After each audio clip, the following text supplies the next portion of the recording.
IDC Radio 106.4 FM.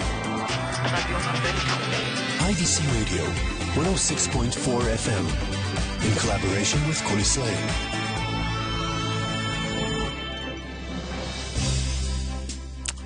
You are listening to 106.4 radio broadcasting from the Sammy Ofer School of Communications studio at IDC Herzliya. Today's show is produced by students Michal Willingel and Daphna Gal. Our technician is Lena Lessin, and the program is being filmed by Ronnie van der Berg and Yotan Ben Zvi. The entire broadcast will be available on our website 1064.co.il. My name is Tommy Steiner, and I'm with the Institute for Policy and Strategy here at the IDC, and I welcome you to the first Ambassadors Show.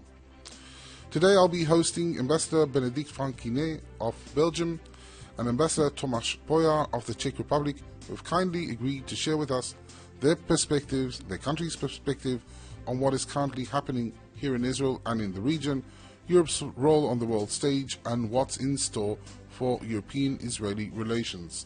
Ambassadors, thank you for joining us. And a very good afternoon to both of you. Good afternoon. Let me just start by briefly introducing both of you. Ambassador Frankinet, you were born in Africa, in Congo, and you joined the Ministry of Foreign Affairs in the late 1970s, held a series of positions almost across the world. You served as Minister Councillor in Paris and as Ambassador in Harare, Zimbabwe, and before coming to Israel in 2008, you were Director of the United Nations Division at the Ministry of Foreign Affairs. Ambassador Pojar spent part of his young adulthood here in Israel with his father, who served then as the ambassador of Czechoslovakia still, the first ambassador after the revolution. After going back to Prague, he graduated from the Charles University and had a short stint at the NGO world, after which he joined the Ministry of Foreign Affairs, and in his last position he was Deputy Minister of Foreign Affairs just before coming out to Israel to serve as ambassador here. Again, welcome. I would like to start off this discussion by perhaps pointing to your personal experiences. Both of you had gained international exposure by growing up a bit abroad. How did that affect your choice of diplomatic careers and your perspectives coming out to different places in different countries? Perhaps Ambassador Frankinet. Well, I think it was rather determining in the choice of career. I always thought that I would not want to live forever in the same place, and that I actually enjoyed moving from one country to another, and it remains a very particular specificity of the way I look at life. And of course, the rhythm of diplomatic postings also gives you this way of working for 4 years, trying to get as far as you can into the situation of a local country, trying to understand things in a very short time span, and it makes things very exciting. I usually quote Giscard d'Estaing's sentence, "Le changement dans la continuité," change in but within continuity. And I think this type of job really brings that to you, and it makes I think it was born with the fact that I have moved around when I was younger and as a child. Ambassador Pojar? Well, in the first part of my life, I almost didn't leave Czechoslovakia, communist Czechoslovakia at that time. But then afterwards, I started to travel a lot. And of course, the experience of being here in Israel has pushed me into travel around the world and work outside. But I must say that I'm not a career diplomat, as I got almost accidentally, job at the foreign ministry. I'm here now, and I don't know what I'm going to be doing afterwards. But definitely, it will be not closed into life life closed into Czech Republic, but it will be something outside. I will see. But I've been always concentrating on the parts of the world where there has been some trouble, some fighting, some wars, some disasters, and so I guess I will stay in that kind of also security-related world in the future. That's interesting. How is your Israeli experience? Have we met your expectations? Ambassador Poyar? Well, absolutely. I was here living for 2 years, 20 years ago, and since then I've been visiting at least twice a year in my different capacities, coming to Israel and traveling around Israel, including through all the territories. And I was basically coming into the country which I partly know, at least. I don't know the language, but I guess I know the geography more than average Israeli. So I have not got into any unexpected, and I was looking forward my serving here, and it has been meeting my expectations, and I hope I will stay for some time. Ambassador Frankine. Yes, I had never been in Israel before, and I had never been to the Middle East before, but I had definitely put Tel Aviv on my list of wishes for my next posting, so it didn't come in an unexpected fashion. And I must say, I know the expression is being used 100 times, but never a dull moment is really the summary of what you experience when you come to Israel. I believe, like Thomas, I have tried, honestly, in all this time to see as much as I could see of Israel and of the environment and of also the Palestinian side. And it remains quite fascinating, the amount of interesting people, of people who have lived through so many stories. Day after day, you still discover Israel. You're never bored, and it is, as far as I'm concerned, I'm very glad that I asked for this post and I'm here for the moment. And also one thing, Thomas was referring to crisis countries and his one wish maybe to specialize into it. Definitely for me it was also a criteria that certainly I would write things that would be read at home and not just go to a place where life is enjoyable, but maybe they will not really be interested in what you write or what you report. You know, as ambassadors, I'm sure you are familiar with the Israeli public diplomacy challenges, and I'm sure we'll get back to it somehow, but I would like to reverse the question. How do you feel, do you have to communicate from time to time your own domestic political challenges here in Israel? Does it ever come up? For instance, Ambassador Frankine, I know that there are certain domestic issues in Belgium.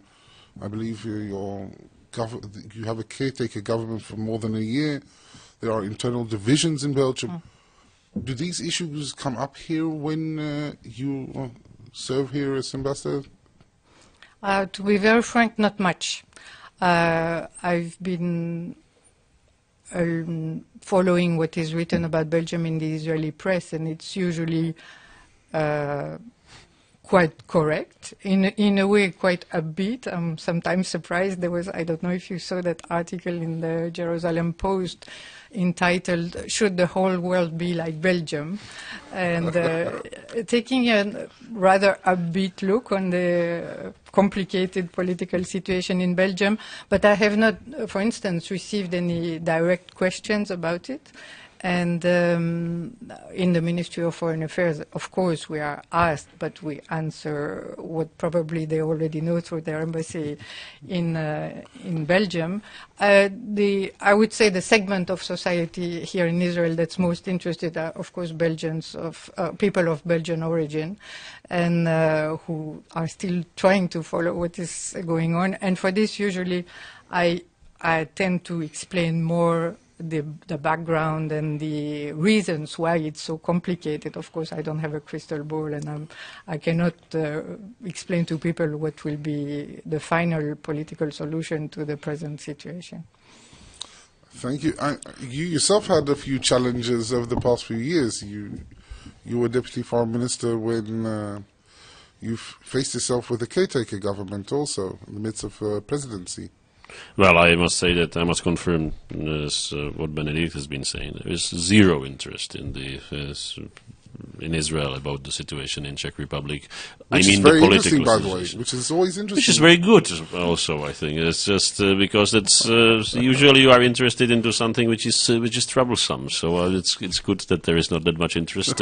No, but really, besides the Czech or Czechoslovak community, which is definitely interested what's going on at home, then there is no interest. And I understand it's a tiny little country in Central Europe. So the politics there, if you have caretaker government or the central left or central right government, it doesn't make a difference from the Israeli point of view. Now we'll move up one stage further and start talking about Europe on the world stage. And I'll ask Ambassador Frankiner the first question. Given your extensive UN background, how do you view the granting of special observer status for the EU at the United Nations, which was secured this week? Is this the holy grail for EU standing on the world stage? No, I don't think it is the holy grail, but it is a logical consequence of the Lisbon Treaty. Basically, the idea is that if you will have one voice for EU policy, expressed by the the High Representative, she should be able to deliver high policy speeches also at the UN, not as number 193 on the list of possible speakers in the General Assembly, but she should be able to speak at a moment that shows that we have actually one common foreign policy. The tradition at the UN was basically that the EU rotating presidency would make these statements and would intervene and would negotiate. And it's a transposition basically of the end of the rotating presidency into the new role that has been given to the High Representative. Now we have to not only to have this place for the High Representative, but we need some content to the EU foreign policy to go with this. So this is basically a tool, and we still need to know how and when we are going to use this tool. I see. Ambassador Poyar, you were, I mentioned it already, you were Deputy Foreign Minister during the Czech EU presidency. And today, after the Lisbon Treaty, which was approved a year and a half ago, the EU presidency is rather different. It has no foreign policy role. How is the feeling in the EU countries? Hasn't that had a bad impact on the role of European foreign ministries, on European diplomats in playing a substantial role? Well, I think that some may have been disappointed, but it has not had major impact in the countries or in Europe as such. Again, people do not care that much about those structures and how they function. The question is if they deliver or not. And you'd hear more the cacophony from the media and with the various statements of various people. And that's the real issue of what can be done with that, what's good, what's healthy, and what's not healthy. Not if the institutions really work on... But is it working now?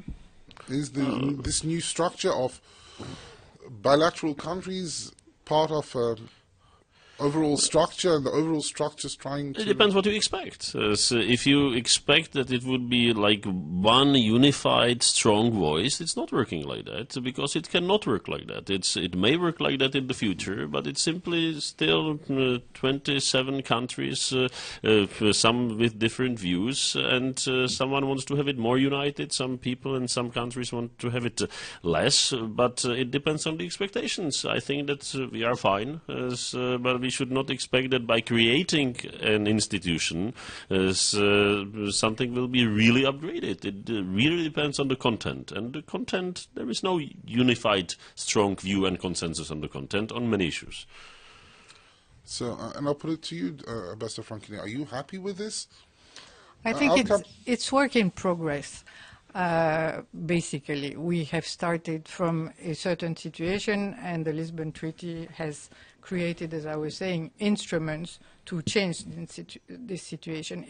I don't think it will happen overnight, and I think if we want to get, like a country like Belgium is very much in favor of this unified EU policy, which, by the way, is probably never going to cover all the grounds of foreign policy that member state or an individual state might have. I think we will have to choose our priorities. We will know where the EU wants to be seen as a one voice, and we might not have time or the means or the energy to deal with all the individual cases of relations with other states. This, I think, should be clear. But at the moment, we are a little bit at the beginning, and what is important is, I think, that we should set the necessary trends and the necessary precedents in order to build step by step this convergence. And we have managed, I think, on a certain number of issues to come up with EU positions that bind the member states, that create a certain discipline, common discipline in their foreign policy and a common approach to some things. Those points don't cover the wide range of issues that we should be dealing with. And of course, it's a very cumbersome system, 27 states that meet in different fora. So sometimes the quick reaction that you need in foreign policy is very difficult to achieve. And this is, to my mind at least, the reason why individual member states then scramble for taking that space that cannot be occupied because of the length of time that it takes for this joint policy to be agreed upon. Ambassador Poyar, thank you. I would like to ask you about perhaps the most important relationship the European Union has with the United States. And there is a feeling, maybe I'm wrong, that actually under the most European president the United States has had in quite a few years, there is a sense that the United States is drifting away from Europe and leaving its allies in Europe, like particularly Atlanticists like the Czechs, I would say, hanging. Is that correct? Am I wrong? Well, I think it's correct to say that there is a certain level of disengagement of U.S. From Europe, and not only from Europe. I think we do see that from in the other parts of the world as well. So it's a new situation. So on one hand, that is also expected situation. It's definitely, we are not living in the 90s. So we are living in the different era with different challenges and with different balances around the world. So there is less impact of U.S. In the world, around the world, than 20 years ago, and there is less impact and some disengagement from Europe, from U.S. At the moment. And you say that even though, for instance, this week President Obama came out as a very important, I would say, very important position. He ordered the killing of Osama bin Laden, attempt to capture him. Despite all that, you think the United States is disengaging? Well, you mentioned one event. So I think that if you look into several last months and years, then you do not see that many more events. But this is an event which is outside of Europe. So I specifically talked about Europe. So I don't know. I didn't see that many times President Obama traveling to Europe, receiving many Europeans and talking about issues of the common interest. So I think if we measure it and compare it to the past, then there was much more interaction, or more interaction, maybe not much more interaction years ago than it is now. Which I'm not saying that it's as a complaint, but I think it's fair to say that President Obama and the U.S. has got many internal challenges, economic challenges, as well as Europe does. Europe is EU as such, and certain member states, or all the member states, and some in more trouble and more problems, economic, political, which is changing by time. And again, if you are facing this, you don't have that much time to think in broader terms. So we have gone through the economic crisis. There is a certain level of the political crisis. You do see the formation, and we did see that in Czech Republic, we did see that in Belgium, in this media age and political marketing age, a little bit problematic of formation of governments. You see a lot of governments in the democratic world which do not have that much majority, because the elections produce results which do not form the majoritarian governments. You have in Britain different setup than in the past. So again, I think there is a lot of preoccupation with domestic issues more on both sides of the Atlantic than it was the case in the 90s or years ago. Thank you. To pick up on what Ambassador Poya said about the impact of the economic crisis now on Europe, is there a saying, do you think that Europe is becoming a bit disengaged from the world too? And is this also because of public opinion, the loss perhaps of some call it internal solidarity in Europe? My feeling is not that the EU is disengaging from the world. I think it probably will now have to put in the balance.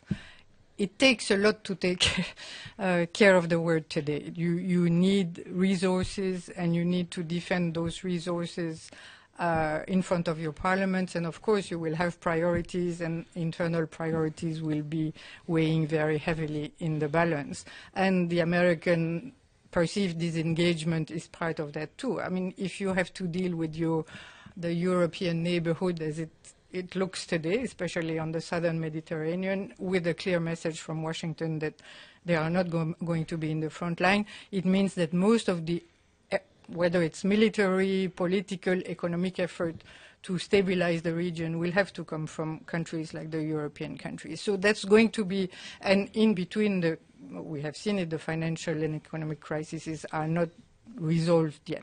So that's one thing that definitely we have to take into account. On the other end, I think crises of that sort are sometimes very interesting for a European reform.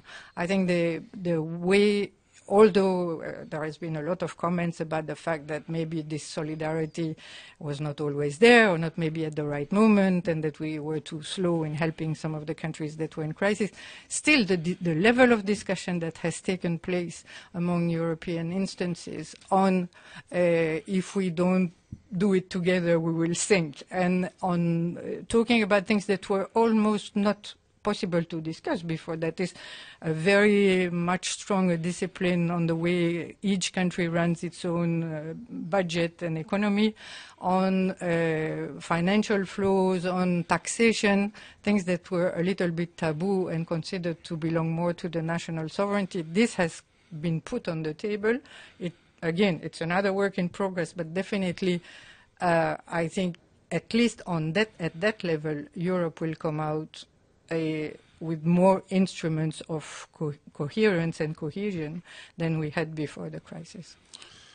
Ambassador Frankine, in the pre-Lisbon Europe, and actually during the Bush administration, mind you, the EU appeared to have a far more substantial role in the Middle East, leading the PF+1 vis-à-vis Iran, the international sort of contact group on Iran, and a lead role in the quartet. Europe drafted the roadmap, the famous roadmap. Can the EU now, as we've been discussing the moving out of the United States perhaps, should the EU reclaim this position? I'm not so sure that it has lost so much of its position in relation, if we are talking about the narrow sense of the in terms of the Middle East process.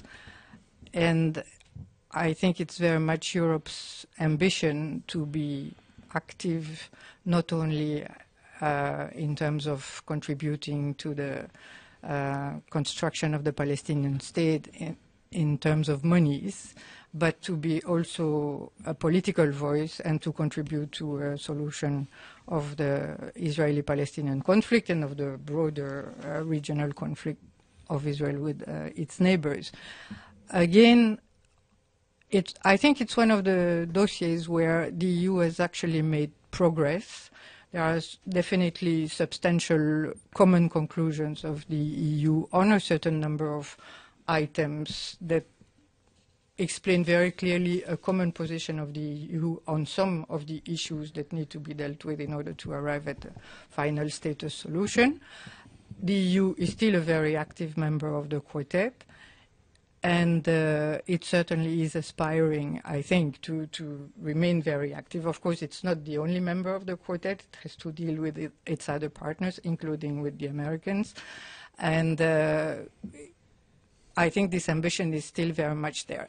This is not to say that all the states within the member states of the EU are always in agreement in terms of levels of perception, of understanding, being perceived as closer friends to Israel or more in the middle, or I think there is still room for some kind of variation in the intensity of the bilateral relation, but still I don't think we have at all dismissed the role of the EU, and on the contrary, it would be very interesting for the EU to be able to work much more closely, especially with the United States, inside the Quartet in order to contribute to moving the process ahead. Ambassador Poyar, could you please tell me, how difficult is it to create a unified position on Middle East, on the peace process inside the EU today? Well, I think it is difficult because it is a difficult situation to solve, which has to be primarily solved on the ground here. No matter how much we jump outside around the world, then the solution and the reality on the ground will depend on the Israelis and on the Palestinians. We can help it, we can support it, we can sometimes create some problems if we make mistakes from outside, but it has to be done here. But it has to be done here. So I think that the debate is also about the expectations, how much we can contribute, how much, not how much we want to contribute, but really what can be expected from the outside players. And I think that sometimes the role of the outside players is overstated. Sometimes we have greater expectations than what is the reality. And I think that we should get to the ground and really to expect that the solution is going to come from Israelis and Palestinians, and it's not going to be solved in Brussels around the table. But again, if you have 27 voices, 27 different opinions to agree on, then look in Israel how easy it is to form a unified opinion. I'm not sure if our audience is picking up, but is it, would I be right to say that I'm feeling a different Belgian position on the Middle East peace process than the Czech position? Behind the lines here, which are very polite in a sense, because I think you believe that there is a more substantial role for outside players, I would say politely influencing, encouraging, if not to say applying pressure on the partners, on the parties on the ground, while Ambassador Poyar has a bit of a different perspective in terms of, all right, we will not be able to solve it, we can help it, we can't solve it. Am I right in this perspective? No, I was answering your question, asking whether the EU has actually withdrawn from the peace process. And this I don't think we have done. And I think the EU still feels that it has a role to play, again, because for very different reasons. First, because we have been in this neighborhood actively involved on the Palestinian side, contributing €1 billion a year to the Palestinians, EU plus member states, and in a way we have an investment to protect, to put it bluntly. Second, I think it's also our neighborhood, and in terms of peace and stability in the long run, there is definitely an EU interest. Where I agree totally with Thomas is that basically we cannot do the job, EU, Americans, or anybody else cannot do the job instead of the parties themselves. But sometimes there are very definite principles of the EU that have been stated and restated, and those around these principles, I think the 27 member states are in agreement. How you use them, whether you want to put the accent on one or the other, I think it might be sometimes not always with the same level of engagement on the part of the 27 member states, but still, I think the framework is there and it has been agreed.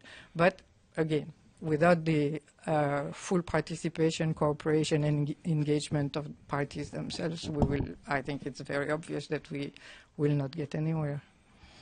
Ambassador Poya, you wanted to add something here? Well, I think that there are differences, which is natural, but again, there are not that much fundamental differences. So it's different views also from different perspectives. We've got different history than many other and different geographic location and different neighbors and different neighborhoods from us than from other parts of Europe. And again, the Czech Republic is more looking into the post-Soviet space and into the Balkans, and naturally it is because we are closer to that. We do see the importance of the Middle East peace process, but we are also saying that this is one of the many conflicts here around at the moment and in the past. So again, it is our neighborhood. It is the neighborhood of EU. It is more neighborhood of Europe as such, and there is many conflicts going on around, and we hope that there's going to be less war and more peace, but I guess it's not going to be miraculous solutions, be it here or in any other place in our European neighborhood. You don't sound too optimistic, I see. But it's very optimistic. Oh, you were very optimistic. Of course, I said that I hope that there is going to be more peace than war. And again, it's not just black and white. I think realistically looking around, again, there are some places which are improving in the European neighborhoods and some which are not. This is natural, and our aim is to have more improvement than less. But it's not going to be miraculous. Ambassador Frankine, given the political turmoil in this region, it seems that Prime Minister Netanyahu is vowing to be more prudent, very careful, reluctant to move a bit ahead. But in Europe, people tend to interpret this as political maneuvering, taking an opportunity just not to take decisions. Why is this, I would say, almost nearly cynical view of Netanyahu so prevalent in Europe? I'm not so sure. I wouldn't use the word cynical. I think people are realistic. I think, like all Israeli governments, and I don't envy Israeli governments for that, they are under, the magnifying glass all the time, and this government also. And I believe that after the Bar-Ilan speech especially, expectations had risen very clearly, and in a way one would have expected a follow-up to the Bar-Ilan speech and some kind of, dynamic that did not happen. So I understand the cautious reaction of Prime Minister Netanyahu, because it's obvious that the neighborhood is very difficult to read for the moment, and I believe the Europeans have the same reactions. We are not naive. We don't think that everything is going to be fantastically changed tomorrow, and we are watching it very closely, and I think we will react according to the evolution of events.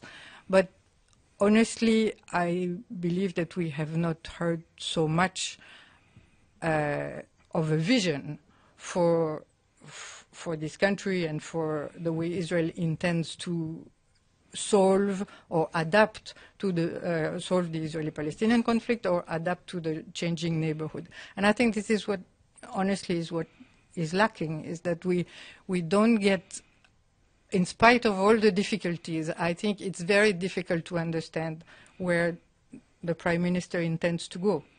Not tomorrow, not in 2 weeks, but let's say, what is his vision? How does he see Israel in the next 2 years?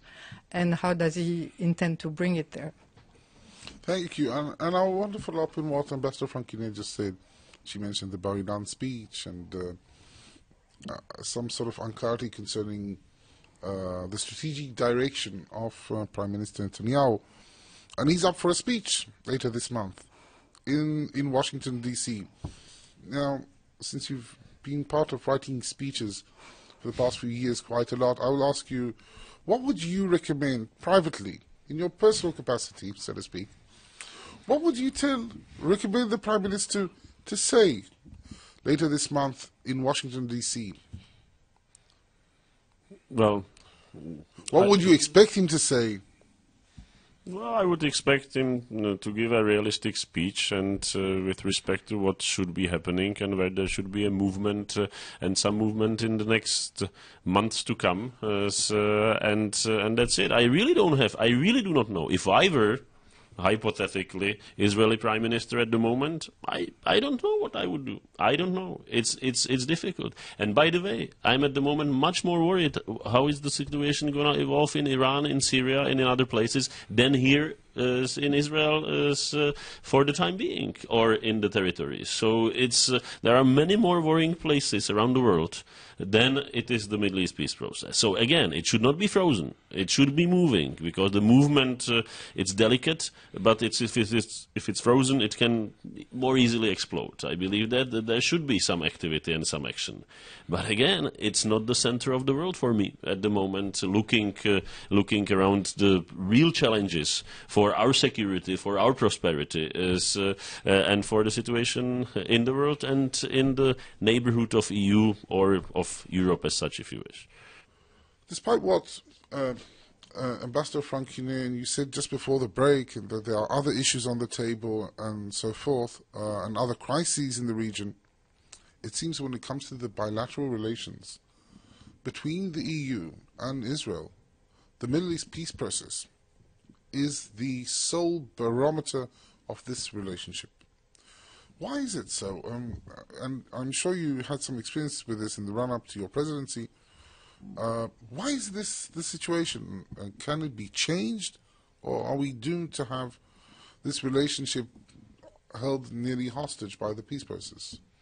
Well, that's a constant debate. What should be the level of that? But again, it's the visible part. But if you look into how much Israel is getting closer to EU and integrated into various programs and economically, and if you compare that to years ago and decades ago, there's much more integration into that and interrelation. So it's not that visible. It's not being talked about by the people from the governments, by foreign ministers, and by media. But there is much more going on compared to, let's say, how it looks from watching the certain televisions and reading certain newspapers. So I would distinguish between the media image and the reality. And in reality, there is it's not only the relations are way out of being only about the peace process and about the political relations. And I always wanted to more concentrate on those and less on the politics, or to put it into some real perspective. But Ambassador Frankine, even your Prime Minister several years ago warned against, and I'm quoting him, "We must be wakeful for a new anti-Semitism, sometimes too easy trivialized. We must be wakeful for a new anti-Zionism that is a hidden anti-Semitism that in reality has not accepted the existence of the State of Israel even 60 years after its foundation. Europe cannot turn its back on Israel." Why has this deterioration taken place in the first stand? What has happened to Israel's image in Europe? I think probably several things.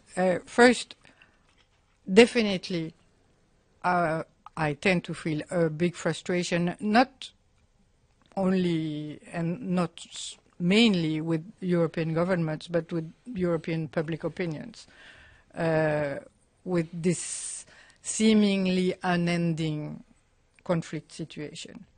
That's one thing. Second, I think for some reason that is very present in the general public opinion, this impression that Israel is no longer the small a country that needed to be protected in the years after its creation, but has become actually a quite strong state that is quite able to defend itself.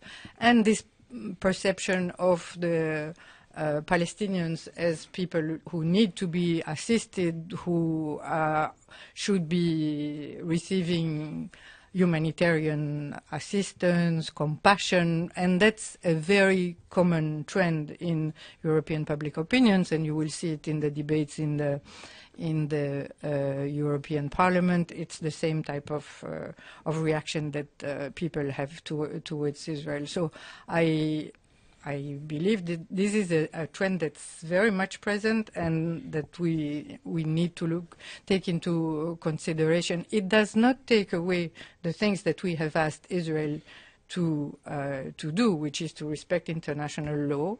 We have made very strong statements about the question of the settlements and the fact that they are illegal in international law. And these are very basic things that we have said for a long time to Israel and that are very present in the minds of people who are looking into why is this peace process not moving ahead. And it is coloring the relationship with Israel, definitely. I have one last question to both of you, and time is running up. Apparently, when people are enjoying themselves, at least I am, time tends to run. Is Israel, from your perspective, from your European perspective, is Israel part of the Middle East, or is Israel part of the West? Or does Israel have a European future? Perhaps, Ambassador Poyar? I think Israel is frontier of the West. I consider Israel as part of the West. So that's my perspective, and I strongly believe in that. Ambassador Frankinet? I think it has two things. First, of course, it has a lot of things in common with Europe and with the West. A lot of Israelis have come from Europe, a lot of Israelis know Europe, a lot of ways of life are very linked to what we do, the culture, the education. And for that, and all the ties that Thomas has referred to in terms of exchanges, scientific cooperation, trade, all this is very present and it exists. On the other hand, if you look at a map, it's in the Middle East and it will have to be in the Middle East. So I believe that it will have to, in the future, it would be nice if it had, the best of both worlds. It cannot make this is, again, a very personal feeling that when everything is solved, it might be easier, but I don't think that it will be possible for Israel to make abstraction of the fact that it has certain neighbors and that it will have at some point to deal with it. I don't think that you can imagine Israel from here just joining I'm not saying it's impossible that one day in the future Israel joins the EU. It's a very complicated process, and I don't think that anybody is mentioning it today.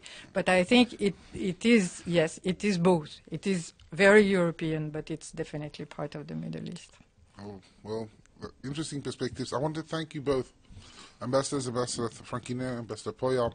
It's been a pleasure to have you and host you here today. I would like to thank our producers, Michal and Daphna, for putting this program together, to our technician, Lena Lessin, and our film crew, Ronnie van der Berg and Yotan Ben Zvi. Thank you to IDC Radio 106.4 for hosting our program. Thank you all very much, and please join us again.